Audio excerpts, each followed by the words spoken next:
En primera plana, Carlos Herranz. Bienvenidos a En Primera Plana, un programa de Radio Francia Internacional y de France 24, esta semana para hablar de 2019, un año crucial para Europa. Para ello contamos en este estudio con dos invitados. Enrique Rubio es el director de la agencia EFE aquí en París, de la sucursal de la agencia EFE en París. Bienvenido, Enrique. ¿Qué tal? Muchas gracias, Carlos. Y contamos también con Ludovic Lamán, periodista especializado en asuntos europeos del portal Mediapart. Bienvenido, Ludovic. Buenos días, Carlos.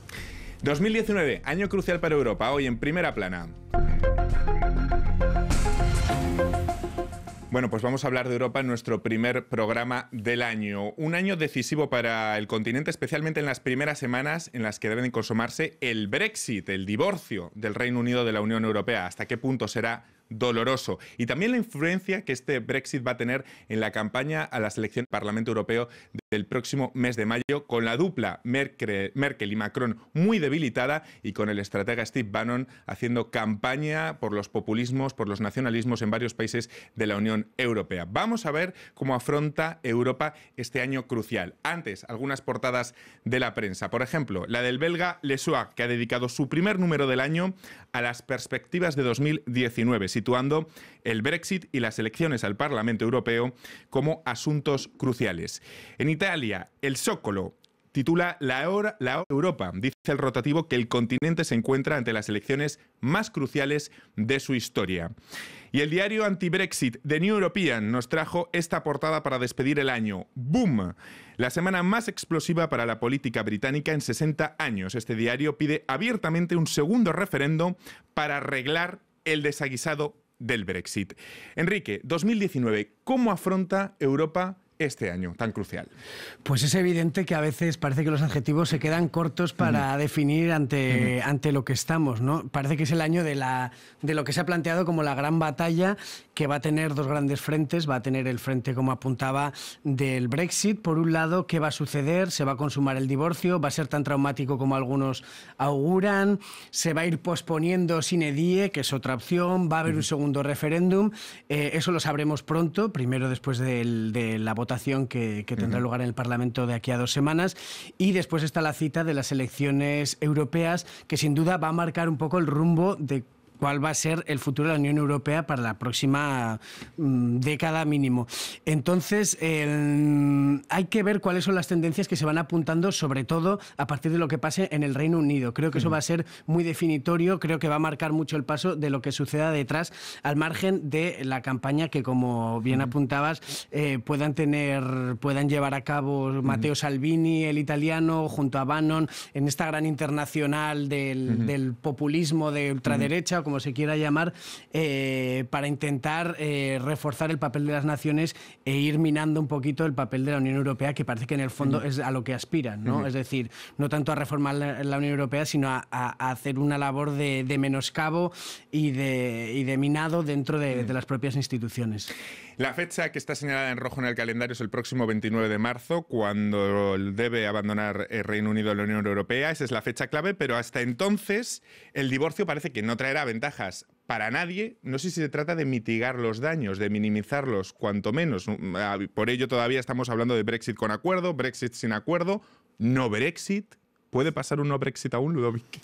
Sí, lo que me parece que la incertidumbre es total. O sea, todavía hace 2 años y medio, ¿no?, que los británicos han votado y todavía no sabemos qué va a pasar. Con todas las posibilidades sobre la mesa. Totalmente. Desde unas elecciones nuevas, desde un segundo referéndum, desde una moción de censura que pesa sobre May. Todas las posibilidades están, y todas en las próximas semanas. Sí, lo que me interesa en eso es que la gran pregunta es si se puede salir o no técnicamente de la Unión Europea. Todavía hoy no sabemos si lo podemos hacer. Y es una cosa como increíble, porque hay mucha gente que dice queremos salir, los populistas que escuchamos, que dicen queremos salir. Se habla en Francia, por ejemplo, de un Frexit, pero la experiencia británica muestra que es muy complicado y todavía no sabemos si se puede hacer. Enrique, ¿qué puede pasar de aquí al 29 de marzo? Yo creo que es bastante, y de hecho en el Reino Unido se está empezando a abordar bastante la posibilidad de un segundo referéndum, como decíamos. ¿Es real o...?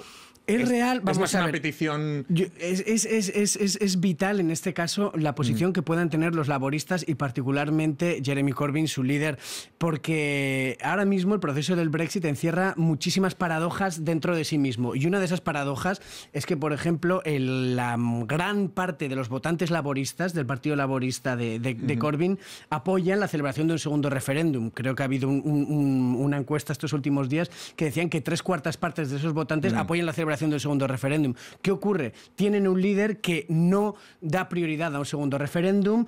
Corbyn ha apostado claramente por la celebración de unas nuevas elecciones generales que le permitan pilotar a él el proceso del Brexit.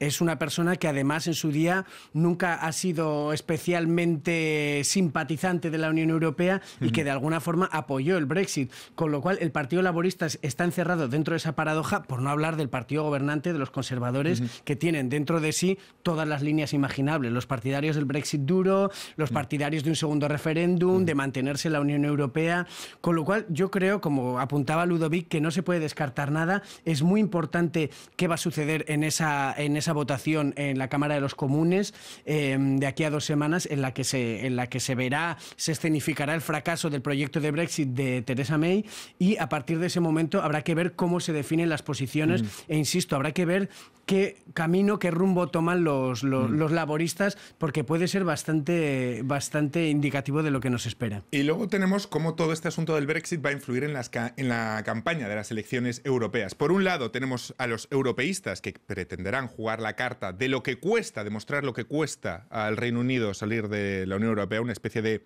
escarmiento. Y del otro lado los eurófobos, que a lo mejor lo que pretenden es esconder o dar un perfil bajo a todo este proceso del Brexit. Ludovic. Sí, el tema es que no nos damos cuenta por ahora si la gente, por ejemplo, digo, en Francia, está muy asustada con el tema del Brexit. O sea, yo no sé si va a cambiar algo de la manera con la cual la gente aquí en Francia van a votar. Pero el tema quizás del referéndum, porque el tema del Brexit también tiene que ver con una competencia entre el resultado del Brexit en 2016 y lo que piensan y lo que quieren los diputados, o sea, el Parlamento. Y ellos no quieren lo mismo que lo que los británicos han votado hace 2 años. Y entonces hay como esa competencia que es muy difícil. Y entonces es muy un tema europeo también, con distintos tipos de legitimidad, y no sabemos cómo salir de eso.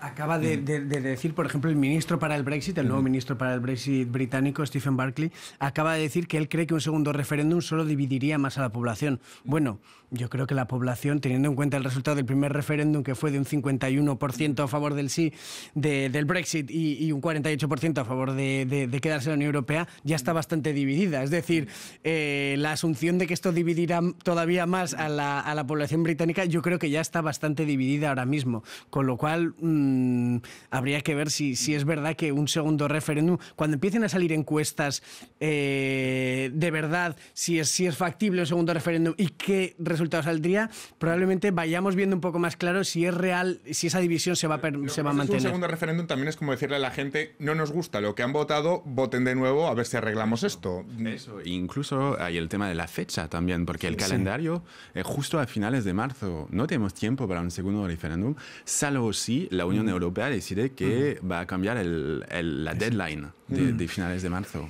Y frente a ello, y de cara a la campaña de las elecciones europeas, tenemos a la dupla Merkel-Macron debilitada en los últimos meses. Tenemos a Macron en plena crisis de los chalecos amarillos, y tenemos a Merkel que por lo menos ha soltado lastre, ha conseguido que su delfín, Annegret Kramp-Karrenbauer, sea la que tome las riendas de la CDU en Alemania, y quizá ahora pueda liderar más lo que es Europa en los próximos 3 años. Enrique.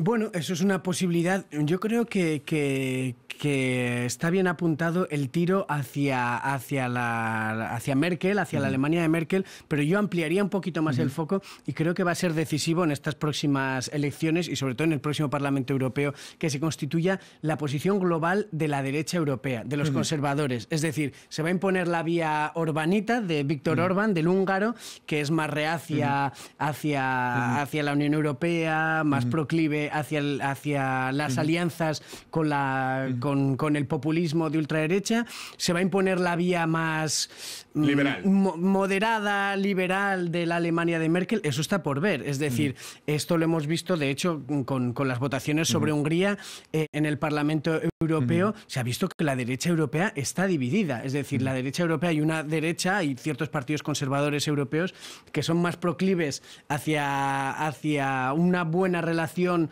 con los populismos, con los nacionalistas, y hay otra más tradicional, digamos, que es la que encarna todavía la CDU de Merkel, sí, que es proclive al reformismo, lento, pesado, pero a mantener un poco las cosas como están. Y me gustaría hacer también mención a las otras grandes potencias de la Unión Europea, Italia y España. En el caso de Italia, que asuma el peso del populismo, claro, hablamos de un país que no es Hungría, que no es Polonia, que tiene un peso fundamental en los orígenes incluso de la Unión Europea, Ludovic. Sí, lo que va a de Italia de Salvini. Sí, y lo que me interesa muchísimo en ese caso es lo que va a pasar con el movimiento 5 estrellas. Porque son los que ganaron las elecciones del principio del año de 2018 y bueno, ellos han pactado con la extrema derecha y vamos a ver si han totalmente desaparecido o no, pero ellos, si no, podrían ser como un aliado un poco distinto de Emmanuel Macron en el nuevo Parlamento Europeo. Se habla mucho de ese escenario también, con Ciudadanos en España, así como un conjunto de partidos un poco nuevos, pero con ADN muy distintos. Y entonces eso va a ser importante también en lo de Italia. Una vía que a lo mejor podría reforzarse en caso que de la derecha apostara más por esa vía populista a la que se refería Enrique antes. Exacto, es que yo creo que estamos hacia una reformulación entera del tejido de alianzas, evidentemente impulsado por el surgimiento de... Claro, es que tenemos que darnos cuenta, en Europa ahora mismo estamos hablando de partidos que están gobernando los principales países de la Unión Europea que antes de ayer no existían. Quiero decir, el partido de Macron es de antes de ayer. La Liga siempre ha existido, pero tenía unas connotaciones absolutamente diferentes. El 5 estrellas y regionales. El 5 estrellas también es de antes de ayer. Como quien dice, Ciudadanos en España, el Partido Liberal, que parece que está llamado también a tener cierto peso en el futuro, más del que tiene ya, tampoco existía. Con lo cual, creo que los partidos están en pleno proceso de recomposición de las alianzas, ¿no? Y eso se va a ver en el Parlamento Europeo. Es decir, hay además muchos vetos cruzados. Es decir, ahora mismo Ciudadanos, por ejemplo, en España, el Partido Liberal está cerca de ser aupado al poder por un partido de ultraderecha como Vox. Es Vox. Algo que al partido de Macron le sabe a cuerno quemado. No puede tolerar bajo ningún concepto. Es decir, tenemos que ver cómo todas esas dinámicas nacionales luego van a dar lugar a alianzas que pueden ser, como apuntaba Ludovic, ¿no? La alianza del 5 estrellas con Macron, que a priori parece insospechado, ¿no? Vamos a despedir en este punto a los telespectadores de France 24. Nosotros continuamos en unos instantes aquí en Primera Plana.